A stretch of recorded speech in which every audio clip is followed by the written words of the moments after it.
Assalamualaikum dan selamat sejahtera.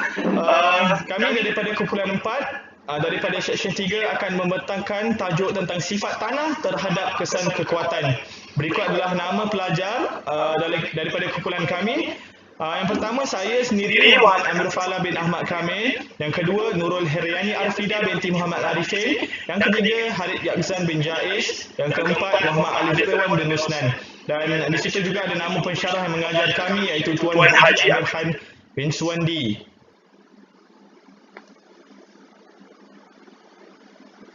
Okey, seterusnya kita akan pergi kepada pengenalan yang mana struktur kejuruteraan awam seperti bangunan, jabatan, lebuh raya, terowong, empangan, menara dan lain-lain dia didirikan di bawah atau di permukaan bumi. So, oleh yang demikian, apabila asas-asas struktur ataupun dibina di atas tanah yang dapat dimanfaatkan, ia adalah untuk memastikan kestabilan struktur bangunan terjamin. Yang kedua adalah pengetahuan mengenai kadar pemanfaatan tanah berlaku sebenarnya adalah penting. Yang mana kita perlu mempertimbangkan reka bentuk dia. Apa yang kita perlu tahu? Kita perlu tahu tentang sifat-sifat tanah seperti keplastikan, kebolehmanfaatan atau kekuatan tanah yang mana selalu mempengaruhi reka bentuk dalam pembinaan. Apa yang akan jadi apabila kita kekurangan pemahaman? Apabila kita kekurangan pemahaman tentang sifat tanah, ia boleh menyebabkan kesilapan semasa pembinaan. Seterusnya, kesesuaian tanah untuk penggunaan tertentu harus ditentukan, yang mana berdasarkan ciri-ciri kejuruteraannya dan bukan berdasarkan secara pemeriksaan visual atau persamaan yang nyata dengan tanah lain. Okey, seterusnya, keupayaan memuat tanah sebenarnya bergantung pada jenis tanah. Yang mana secara alamiah tanah berbutir halus mempunyai kapasiti beban yang relatif lebih kecil daripada tanah berbutir kasar. Okey, dan akhir sekali, kebolehan telapan mempengaruhi struktur kejuruteraan awam. Yang mana seperti yang dikatakan oleh Karsten et al., kekuatan ritchie tanah mempunyai kaitan khusus di antara sifat tanah geoteknik kerana ia adalah salah satu parameter penting untuk menganalisis dan menyelesaikan masalah kestabilan mengira tekanan bumi, iaitu mengira tekanan bumi, daya tahan landasan dan asas, kestabilan cerun atau kestabilan tanggul dan empangan bumi. Ia mengingatkan kepada ini tentang interaksi antara sifat geoteknik yang berbeza dan pengaruhnya terhadap struktur kejuruteraan awam yang telah dibincangkan. Seterusnya kita pergi kepada objektif, yang mana objektif kita adalah kita hendak mengetahui kekuatan tanah adalah disebabkan oleh tumbuhan dan haiwan yang mengubah komposisi dan struktur tanah dengan pelbagai cara. Yang kedua, kita dapat mengetahui bahawa tanah adalah bahan yang baik digunakan dalam projek kejuruteraan. Yang ketiga, kita dapat mengenal pasti asas tanah, penggunaan tanah dalam pembinaan dan aplikasi industri adalah dimensi tanah yang lain, dan akhir sekali objektifnya adalah untuk kita mengetahui tentang sifat kejuruteraan tanah dan kepentingannya. Selain itu, tujuan untuk kita nak mengetahui tentang kesan kekuatan terhadap tanah adalah kekuatan tanah atau ketahanan mekanikal terhadap kegagalan telah banyak digunakan untuk menganggarkan tahap pemadatan tanah. Yang kedua, tujuannya adalah diperlukan untuk meramalkan kemunculan anak benih hakisan tanah, daya tahan tanah dan daya tadikan yang diperlukan untuk menarik alat pertanian. Yang ketiga adalah untuk kita menguji hipotesis bahawa untuk dua jenis tanah yang berbeza, adakah yang hasil berkait rapat dengan kekuatan tanah tanpa mengira perbezaan status air tanah dan struktur tanah. Akhir sekali adalah kesimpulan dan cadangan. Yang pertama, para penyelidik mendapati bahawa sifat geoteknik tanah yang berbeza mempunyai tingkah laku yang berbeza pada struktur, yang mana semakin tinggi grafiti, spesifiknya semakin tinggi daya muat tanah. Yang kedua, indeks ketepatan digunakan untuk pemadatan tanah berbutir kasar, manakala had konsistensi menunjukkan sifat tanah berbutir halus. Oleh itu, tanah berbutir halus dapat digunakan untuk pembinaan lapisan dan telap untuk pembangunan sisa pemujal dan teras di empangan bumi. Yang ketiga, ukuran zarah menunjukkan penurunan tanah yang membantu dalam pembinaan jalan, empangan, reka bentuk lapis dan lain-lain. Yang keempat adalah pemadatan meningkatkan daya tahan tanah. tanah, mana sifat penyatuan tanah menunjukkan penempatan struktur ataupun pemadatan struktur.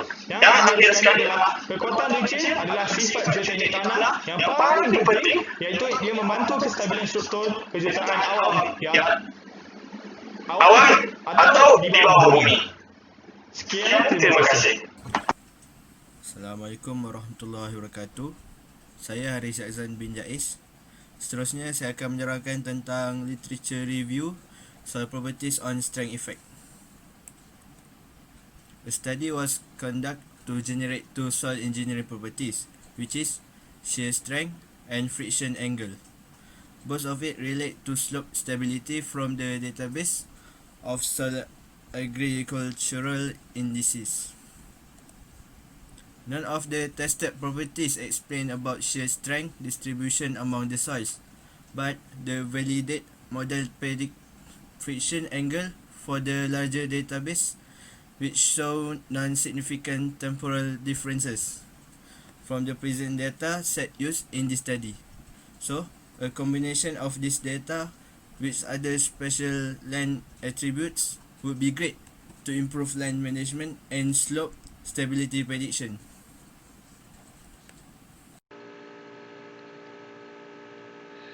Assalamualaikum.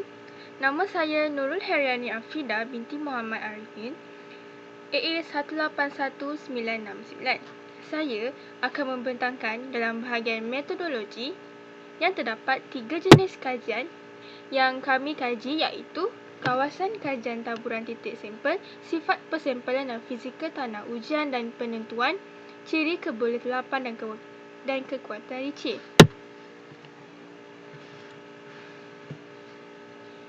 Untuk kajian pertama, tempat kawasan kajian terletak di daerah Hechun, iaitu 30 darjah 50 North, 106 darjah 40 Earth and 258 meter. Di atas permukaan di Laut Rata yang berada di Chongqing, China. Terdapat juga skala pembinaan sawah baru yang dirancang di kawasan kajian adalah kira-kira 11.89 HM2 dan meliputi 5 jenis penggunaan tanah. Iaitu yang pertama adalah P1 mewakili ladang sayur, P2 mewakili ladang jagung, P3 P4 mewakili tanaman anggur dan P5 mewakili tanah kering yang ditinggalkan. Sampel tanah ini dikumpulkan dan diedarkan dalam kedudukan yang berbeza di lereng.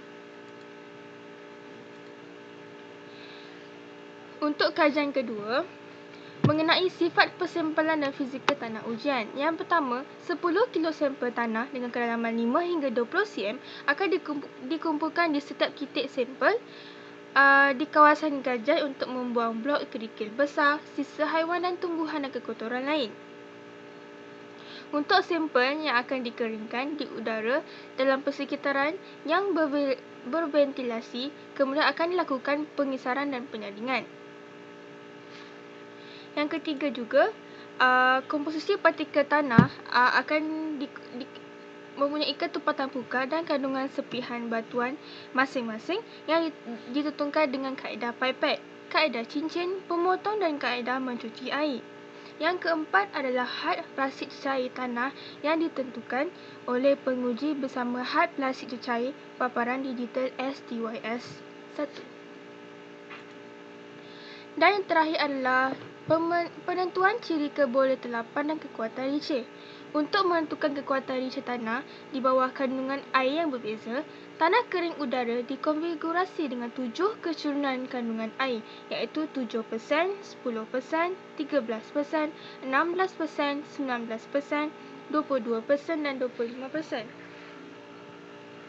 Ketepatan kering tanah hujan ditetapkan sebagai 1.50 GCM3. Parameter kekuatan licin diukur oleh alat licin langsung yang terkawal strain ZJ yang dihasilkan oleh loji instrumen tanah Nanjing. Mengikut kandungan air yang ditetapkan dan kepadatan kekeringan tanah, dibentuk menjadi spesimen dengan diameter 61.8 mm dan tinggi 20 mm dengan menggunakan pemadat. Yang keempat adalah sampel tanah dengan kandungan air yang sama diulang 3 kali dan kesalahan ketepatan untuk kekeringan ialah 0.1 GCM3. Kegagalan yang diambil ketika tekanan licin apabila puncak dicapai atau tidak ada keadaan puncak hujan licin yang dihentikan pada 10% dari anjakan lateral relatif spesimen. Sekian sahaja pembentangan saya pada hari ini. Terima kasih.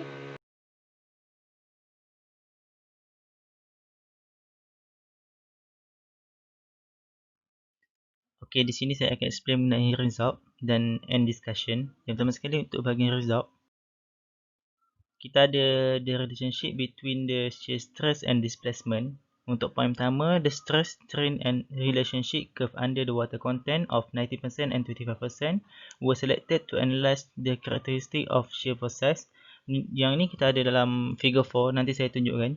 Iaitu dalam, kita akan letak dalam bawah dua jenis water content yang beza, itu 90% and 25%. Yang point kedua, the shear stress increase with increasing shear displacement, especially at lower water content. Yang ni, shear stress tu akan meningkat dalam keadaan shear displacement meningkat, terutamanya dalam keadaan lower water content. Yang ketiga, the higher the vertical pressure, the greater the shear stress. Yang keempat, apabila shear displacement increase to 4 mm, the increase in the shear stress was very small and tend to be stable. Peningkatan shear stress tu akan menjadi sangat kecil dan menyebabkan dia stable, terutamanya bila vertical pressure was relatively small dan no observed peak. Yang terakhir, therefore the shear stress corresponding to the shear displacement of 4 mm was the shear strength value at this water content and vertical pressure.